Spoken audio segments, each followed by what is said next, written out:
우리는 지금까지 살아오면서 누군가로부터 은혜를 입기도 하고 또 은혜를 베풀기도 하며 살아왔습니다.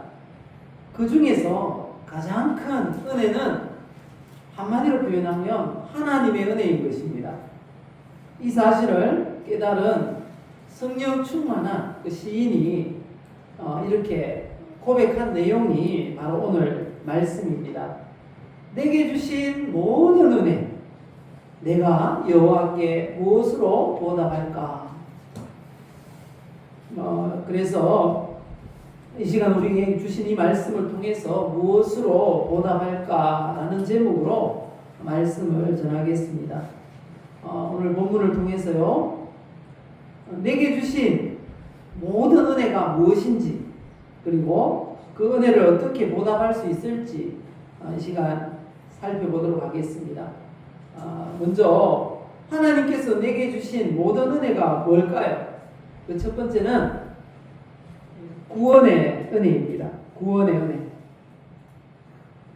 내가 받은 하나님의 은혜가 많습니다. 그 중에 가장 먼저 꼽자면, 가장 먼저 말하자면 구원의 은혜인 것입니다. 왜냐하면 우리 생명보다 더 귀한 게 있습니까? 없습니까? 우리 생명보다 더 귀한 게 있습니까? 없잖아요. 성경에서도 그렇게 말씀하세요. 사람이 만일 온 천하를 얻고도 제 목숨을 잃으면 무엇이 유익하리요? 그렇게 말씀하세요. 하나님은 이 큰 은혜를 베푸시려고요, 창세 전부터 준비하셨어요. 우리가 잘 아시는 말씀이죠. 에베소서 1장 3절 4절 보면요, 찬송하리로다 하나님 곧 우리 주 예수 그리스도의 아버지께서 그리스도 안에서 하늘에 속한 모든 신령한 복을 우리에게 주시되 곧 창세 전에 그리스도 안에서 우리를 택하사, 이렇게 말씀합니다. 하나님께서 모든 복을 우리에게 부어주시려고 창세 전부터 우리를 선택하셨답니다.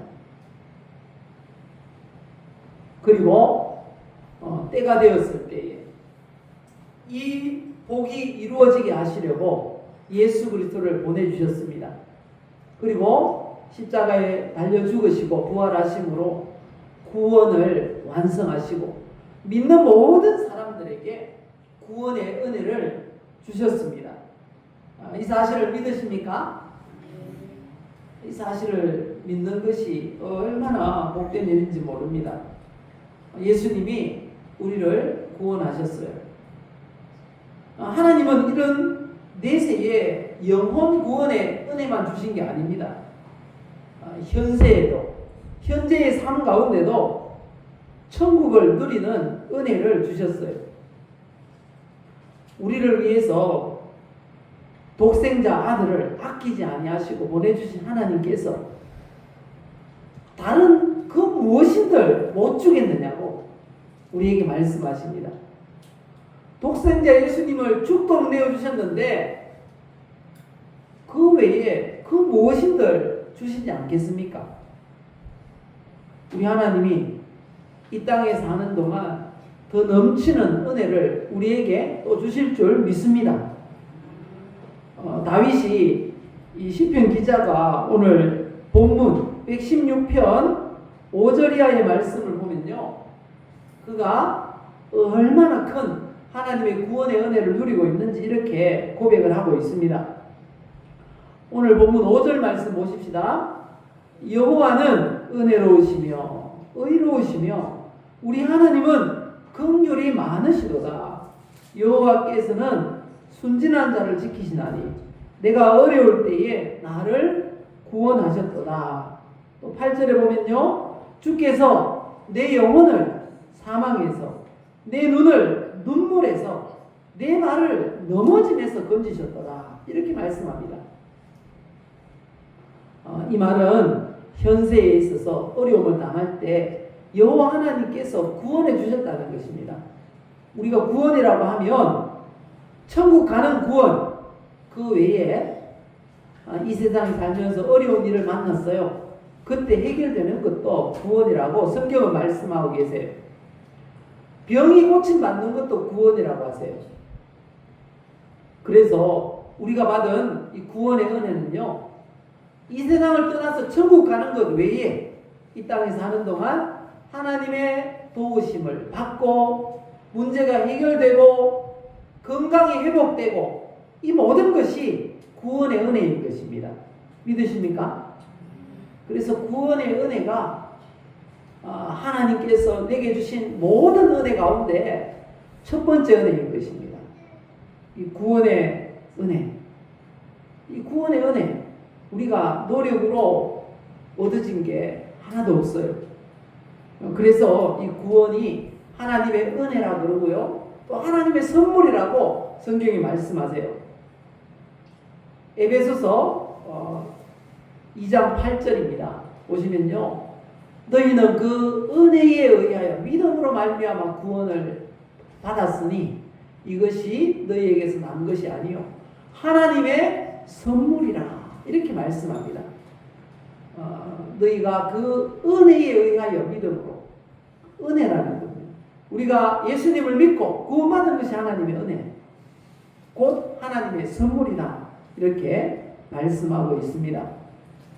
이 구원의 은혜를 우리가 늘 기억하시기를 바랍니다. 그리고 두 번째 우리에게 주신 은혜가 있어요. 그게 뭡니까? 복된 만남. 만남이 하나님의 은혜입니다. 사람은 태어나면서부터 만남이 시작됩니다. 부모님을 만나고요. 형제들을 만납니다.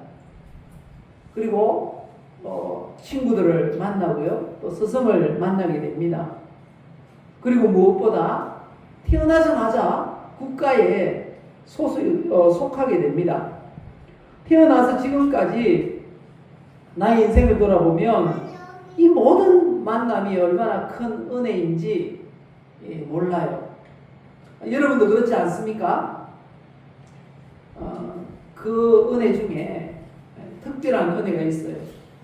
지금 대한민국에 살고 있는 것이 하나님의 은혜입니다. 만남의 은혜라는 것입니다. 그렇게 믿으십니까? 대한민국에 지금 살고 있는 게 하나님의 은혜예요. 태어났든지 아니면 또 다른 나라에서 이곳에 왔든지 지금 우리가 대한민국에 살고 있다는 자체가 하나님의 은혜고 계획하심인 줄 믿습니다. 우리나라와 가장 가까운 이웃 북한을 비교해 보면요, 대한민국에 태어난 것이 살고 있는 것이 얼마나 은혜인지 알 수 있어요. 감시와 통제, 간섭, 처벌이 전 세계에서 가장 심한 나라가 어딜까요? 바로 북한이에요. 말하는 것도 통제받아요. 듣는 것도 통제받아요. 보는 것도 통제받아요. 2020년에 반통사상 문화배격법이라는 게 생겼대요. 무슨 법인가 하니까요, 북한 사람들이 한국 드라마를 자주 본답니다. 몰래 숨어서 봐요. 그리고 친구에게 빌려주기도 한답니다. 가만히 놔두면 안 되겠거든요. 그 통제사회가 다 들통나게 생겼어요. 그래서 법을 만드는 게 바로 반통사상 문화 배격법이라는 것입니다. 그래서 한국 드라마를 보거나 또 친구에게 빌려주면 큰일 나요. 어떤 형벌을 받게 되는가 하면요, 무기노동 교화형. 죽을 때까지 노동하다가 죽는 거예요. 저 아오지 탄광 이런 데 끌려가서. 그리고 사형을 받게 된다는 것입니다. 몇 해 전에 그런 일이 있었어요. 중학생 아이들이 한국 드라마를 본 거예요. 5명인가 3명인가 모르겠는데 기억이 잘 안 나는데 다 사형 받았어요. 모든 사람들이 지켜보는 가운데 총살형을 받았어요. 뿐만 아니라 친척들을 만나고 싶어도 마음대로 가지도 못해요. 허락을 받아야 돼요. 직업도 못 바꿔요. 농부로 태어나면 일평생 흙집에서 살면서 농사를 지어야 해요. 산촌이나 탄광촌에 태어나면요, 일평생 나무 베고 석탄 캐다가 죽어야 한다는 것입니다. 자녀 손 대대로 그렇게 살아야 된다는 거예요. 심지어 북한 여행을 하던 그 오토 원비어라는 미국 청년이 출국 직전에 호텔에서 정치 선전물을 뗐다고 해서 국가 전복 음모죄를 씌워가지고요, 15년 노동교화형을 내렸어요. 그리고 북한에서 약 17개월간 억류되어 있다가 겨우 풀려나서 미국으로 갔는데요, 6일 만에 죽었어요. 근데 들리는 얘기로는 그 정치 선전물을 뗐다고 하는데 그 비치된 신문을 가지고 신던 신발을 포장을 했어요. 근데 그 신문에 김정은 사진이 있었던 거예요. 그래서 그게 바로 이 국가 전복 음모죄라는 거예요. 그런 나라가 세상에 어디 있습니까? 그 죽은 청년의 나이가 22살밖에 안 됐어요.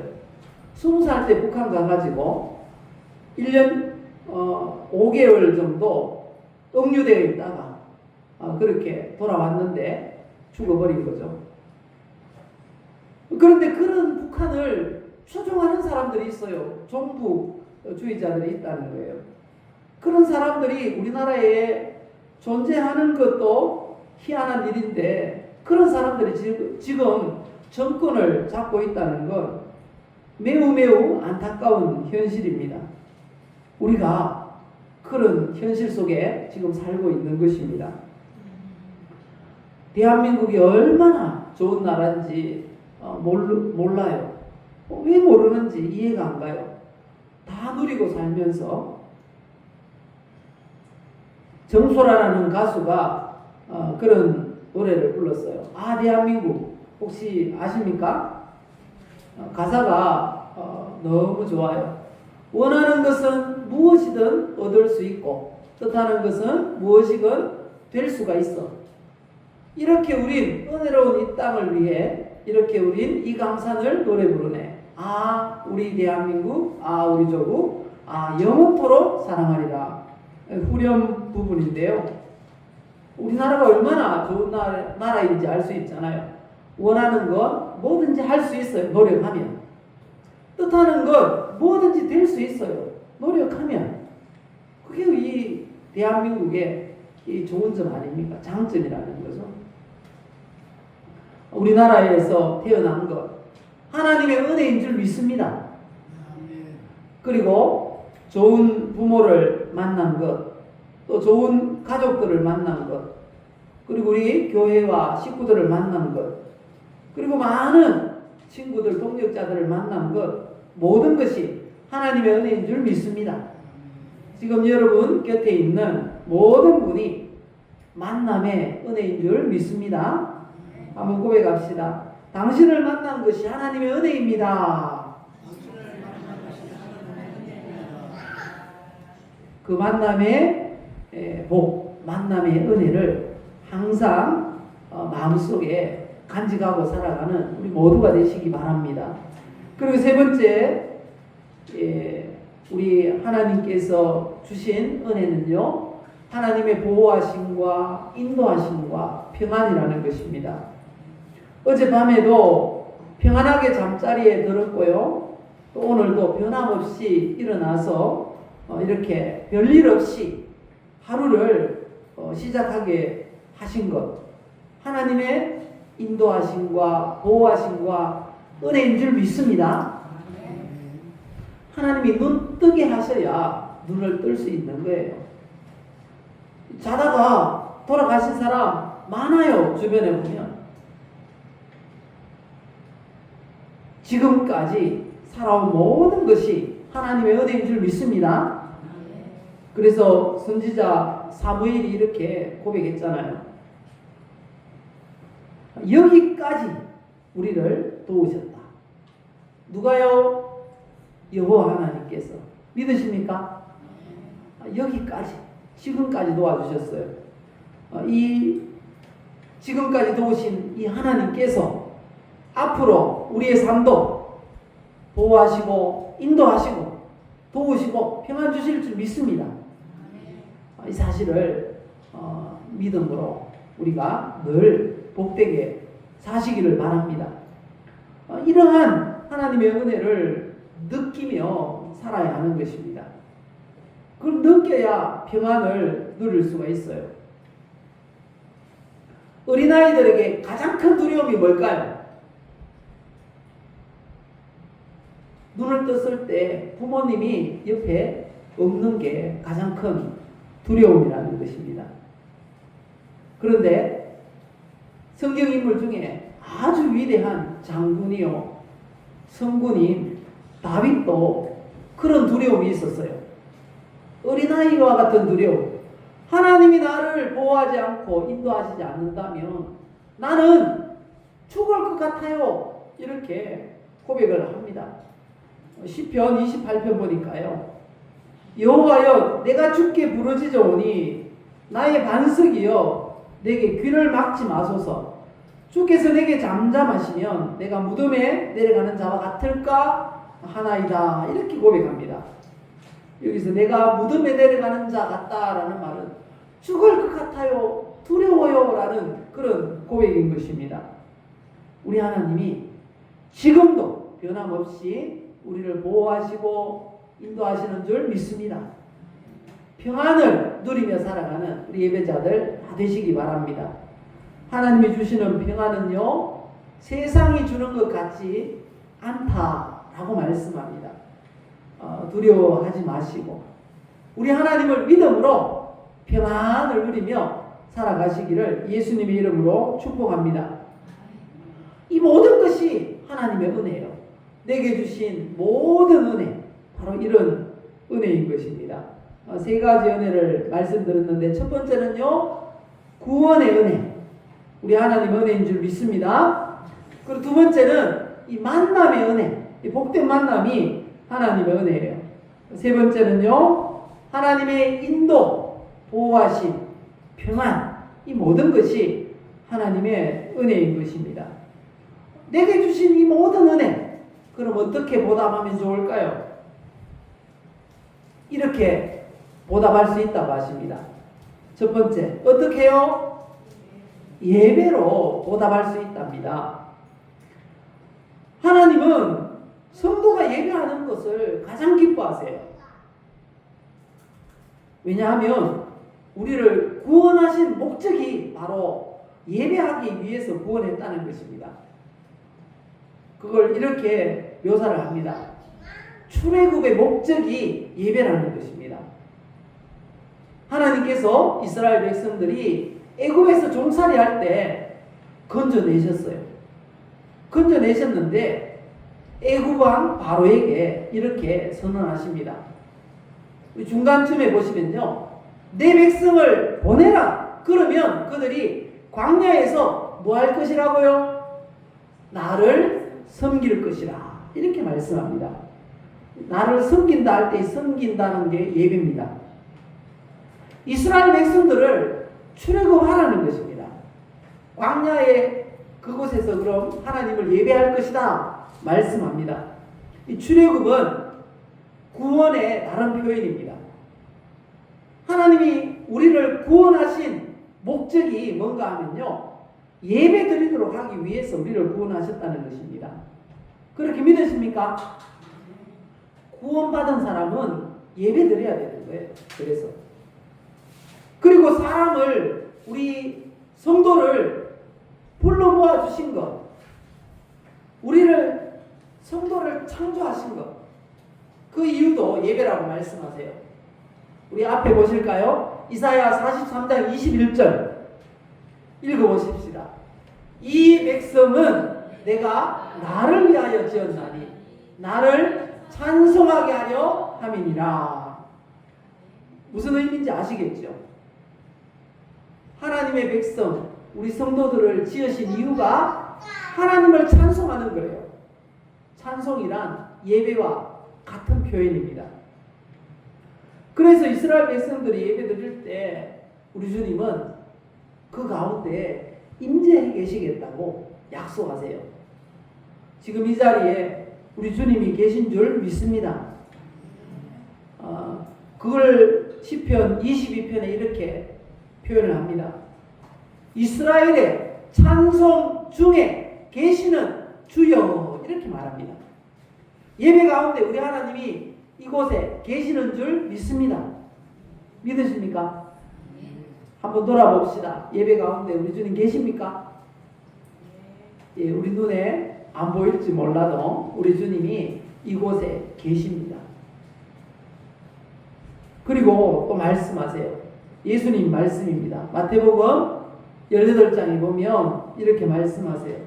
두세 사람이 내 이름으로 모인 곳에는 어떻게 하신다고요? 나도 그들 중에 있느니라. 예수님도 성령으로 예배의 자리에 계신다는 것입니다. 그래서 우리가 예배함으로 내게 주신 하나님의 은혜에 보답할 수 있는 것입니다. 그런데 모든 예배를 하나님이 다 기뻐 받으시는 건 아니에요. 우리가 어떻게 드리는 예배를 하나님 기뻐 받으실까요? 예, 감사로 예배 드리는 자를 하나님이 기뻐하신답니다. 믿으십니까? 감사로 예배 드리는 자. 시편 50편 23절 한번 읽어보십시다. 감사로 제사를 드리는 자가 나를 영화롭게 하나니 그의 행위를 옳게 하는 자에게 하나님의 구원을 보이리라. 내가 하나님의 구원을 하나님께서 가장 기뻐하시는 건 감사로 예배하는 것입니다. 감사함으로 예배하는 우리 모두가 되시기를, 그렇게 함으로 하나님의 은혜에 보답하시기를 예수님의 이름으로 축복합니다. 그리고 두 번째는 하나님의 은혜를 어떻게 보답할 수 있다고 하십니까? 예, 전도. 왜냐하면 하나님은 모든 사람이 구원받는 것을 원하십니다. 분명히 말씀하시잖아요. 하나님은 모든 사람이 구원을 받으면 진리를 아는 데 이르기를 원하시느니라. 원하시느니라 라는 말씀은 소원이라는 거예요. 하나님의 소원은 모든 사람이 구원받는 것입니다. 모든 사람이 구원받는 걸 기뻐하세요. 심지어 악인도 멸망하는 걸 하나님은 기뻐하지 않는다고 말씀하세요. 보실까요? 주 여호와의 말씀이니라. 내가 어찌 악인이 죽는 것을 조금인들 기뻐하랴. 그가 돌이켜 그 길에서 떠나 사는 것을 어찌 기뻐하지 아니하겠느냐. 악인이라도 돌이켜서 예수 믿고 구원받는 걸 기뻐하신다는 것입니다. 믿으십니까? 우리 주변에 꼴도 보기 싫은 사람 혹시 있을지 몰라도 그 사람도 예수 믿는 걸 하나님이 기뻐하십니다. 믿으십니까? 보기 싫은 사람도 전도하시기를 바랍니다. 그걸 하나님이 기뻐하시는 겁니다. 그래서 하나님은 어떤 방법이든지 동원해서 전도하는 걸 기뻐하신다고 성경에 말씀하세요. 고린도전서 1장 21절에 보면요, 이 전도라는 게 세상 사람들이 보기에는 얼마나 미련하게 보이는지 모른다는 거예요. 전도할 때 미련하게 보일 수 있어요. 그죠? 그냥 앉아있는 사람들, 지나가는 사람들에게 전도요금 주면서 예수 믿으세요. 예수 믿으세요. 그렇게 하는 게 세상 사람들 보기에는 미련하게 보인다는 거예요. 하지만 하나님은 어떻게 보신다고 합니까? 하나님께서 전도에 미련한 것으로 믿는 자들을 구원하시기를 기뻐하셨도다. 믿으십니까? 예, 그렇게 미련하게 보이는 그 전도로 사람들을 구원하는 걸 하나님이 그렇게 기뻐하신답니다. 전도로 하나님의 은혜에 보답하는 우리 성도님들 되시기를 예수님의 이름으로 축복합니다. 그리고요, 세 번째, 하나님의 은혜를 또 이렇게 보답할 수 있다고 합니다. 어떻게 해요? 맞습니다. 꿈을 꾸고 기도함으로 그 꿈을 이루어드리는 걸 하나님이 기뻐하신답니다. 성도는요, 꿈이 있어야 돼요. 바라는 게 있어야 돼요. 소망이 있어야 된다는 것입니다. 왜냐하면 꿈이 없는 사람은 망한답니다.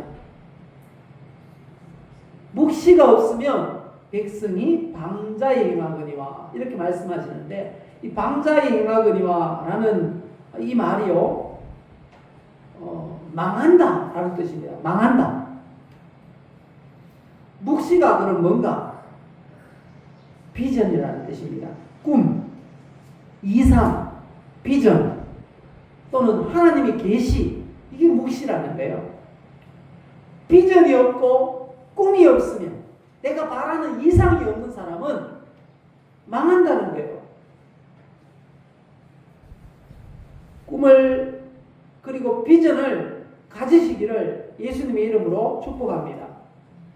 성도로서 나는 이런 삶을 살고 싶어. 그런 꿈이 있어야 된다는 거예요. 성도가 가져야 되는 비전, 꿈이 뭔가? 성경이 이렇게 말씀하세요. 너희는 먼저 그의 나라와 그의 의를 구하라. 하나님의 나라와 하나님의 의를 구하라는 것입니다. 이게 성도의 꿈이 되고 비전이 되어야 한다고 말씀하고 있어요. 하나님의 나라를 우리가 첫 번째 비전으로 품어야 됩니다. 하나님의 나라가 이 땅에 이루어지도록 그런 꿈을 가지시기를 바랍니다. 하나님의 나라가 여러분의 가정에 이루어지기를 꿈꾸시기를 바랍니다. 하나님의 나라가 임한다는 게 뭡니까? 우리 가족, 식구들이 다 예수님 믿는 거예요. 다 예수님 믿도록 기도하시기 바랍니다. 꿈이 있다면 기도할 수밖에 없어요. 꿈이 없으니까 기도하지 않는 것입니다. 바라는 게 있고 소망이 있다면 기도할 수밖에 없잖아요. 그렇지 않습니까? 하나님의 나라를 우리의 첫 번째 꿈, 비전으로 삼기를 바랍니다. 그리고요, 하나님의 부르심에 합당한 삶을 비전으로 삼아야 됩니다. 이 말씀을 보시기 바랍니다. 빌립보서 2장 13절 보시면요, 우리 안에서 행하시는 분이 누구라고요? 하나님이랍니다. 하나님이 우리 안에서 행하신답니다. 왜 그렇게 행하신다고 합니까? 어떻게 행하신다고요? 하나님의 기쁘신 뜻을 위하여 우리에게 소원을 두고 행하게 하신다. 이렇게 말씀합니다. 성도 안에 하나님의 뜻을 이루기 위해서 우리 성도 각자에게 소원을 가지게 하신답니다. 그리고 그 소원을 이루어 드리는 것으로 하나님의 뜻이 이루어진다는 거예요. 여러분들 소원이 있습니까? 소원이 있어야 된다는 거예요. 연세가 많거나 또 어리거나 관계없이 소원이 있어야 된다는 겁니다. 왜냐하면 그 소원은 누가 우리 마음에 두신 겁니까? 하나님이 두신 거예요. 그래서 소원을 가지고 있어야 됩니다. 하나님의 부르심이 뭘까? 항상 고민하고 기도해야 되는 거죠. 그리고 빌립보서 2장 5절 말씀 보면요, 예수님을 닮아가는 그런 소원을 가져야 된답니다. 우리가 예수님을 닮아가야 돼요. 이런 소원을 가지시기 바랍니다. 하나님의 나라를 꿈꾸시기 바랍니다. 우리 가정에 하나님의 나라가 임하게 하옵소서. 가족 식구들이 다 예수님 믿고 신앙생활하는 꿈을 꾸시기 바랍니다. 꿈이 있어야 기도할 수 있거든요. 꿈을 꾸시고 기도하심으로 이루셔서 하나님의 그 은혜에 보답하는 우리 모두가 되시기를 예수님의 이름으로 축복합니다. 그리고요, 또 거룩한 삶으로 하나님의 은혜에 보답할 수 있다. 성경이 말씀하세요. 거룩한 삶으로. 거룩한 삶이 어떤 걸까요? 거룩한 삶. 세상 사람들과 다른 모습으로 살아가는 게 거룩한 삶입니다. 세상 사람들 야외로 놀러 갈 때 우리는 교회로 오는 것입니다. 세상 사람들이 자기 위주로 살아가요. 이기적으로 삽니다. 그럴 때 성도는 어떻게 사는 것이 거룩한 삶일까요? 이타적인 삶을 사는 것입니다. 나를 위해서 살면서도 이웃을 배려하고 사는 것이 성도의 삶인 줄 믿습니다. 세상 사람들 막 남사친, 여사친 만들고 그렇게 산답니다. 그 성도는 어떻게 살아야 될까요? 남사친 안 만들고 여사친 안 만들고 그렇게 사는 게 거룩한 삶인 거예요. 믿으십니까? 성경 말씀이에요. 세상 사람들과 구별된 거룩한 삶을 사시기를 바랍니다. 그리고요, 5번째는요, 하나님 사랑, 이웃 사랑을 실천함으로 하나님의 은혜에 보답할 수 있다. 우리에게 말씀하십니다. 하나님 사랑, 이웃 사랑 실천하시기 바랍니다. 그리고 6번째는요, 어떻게 하는 것이 하나님의 은혜에 보답하는 거라고요? 기억하고 감사해야 돼요. 하나님의 은혜를 항상 기억해야 됩니다. 은혜를 베풀면 고마운 줄 알아야 되잖아요. 그렇지 않습니까? 우리도 그렇잖아요. 누구에게 굉장히 신경 쓰고 잘해 주었어요. 그런데 이 사람이 고마운 줄을 몰라요. 그러면 마음이 어떻습니까? 섭섭하잖아요. 그렇지 않습니까? 하나님도 그러시대요. 성경에 보면 우리 하나님이 그렇게 말씀하세요. 하나님의 은혜를 기억하고 감사하라고 말씀하세요. 찬송가 429장에 보면요, 받은 복을 세어보아라, 이렇게 우리에게 찬양을 하라고 말씀하세요. 받은 복을 세어보아라. 기억해야 헤아릴 수 있잖아요. 그렇지 않습니까? 기억하고 헤아려야 된다는 것입니다. 우리가 살아온 것 모든 것이 하나님의 은혜입니다. 기억하십니까? 이해하십니까? 기억하고 이해하고 늘 감사해야 됩니다. 김홍신 작가가, 김홍신이라는 작가 혹시 아십니까? 이런 글이 있더라고요. 겪어보면 안다라는 글이 있어요. 잘 들어보시기 바랍니다. 굶어보면 안다. 밥이 하늘인 걸. 목마름에 지쳐보면 안다. 물이 생명인 걸. 일이 없어 놀아보면 안다. 일터가 낙원인 걸. 아파보면 안다. 건강이 엄청 큰 재산인 걸. 이런 뒤에 안다. 그것이 참 소중한 걸. 이별하면 안다. 그이가 천사인 걸. 지나보면 안다. 고통이 추억인 걸. 불행해지면 안다. 아주 적은 게 행복인 걸. 죽음이 닥치면 안다. 내가 세상의 주인인 걸. 지옥에 가면요, 껄껄껄한데요. 껄껄껄 사람들이. 왜 껄껄껄 할까요? 진작에 예수 믿을 걸. 그렇게 껄껄 한답니다. 예수 믿은 것, 하나님의 은혜인 줄 믿습니다. 오늘 말씀을 종합해 보면요, 모든 것이 하나님의 은혜입니다. 그 중에 가장 큰 은혜가 뭐라고요? 구원의 은혜입니다. 그리고 주의를 한번 돌아보시기 바랍니다. 두 번째 은혜는 만남의 은혜입니다.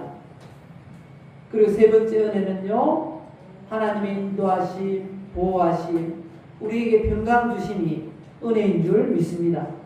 이 모든 은혜에 모든 방법을 동원해서 하나님 앞에 보답하고자 노력하고 애쓰는 모두가 되시기를 예수님의 이름으로 축복합니다.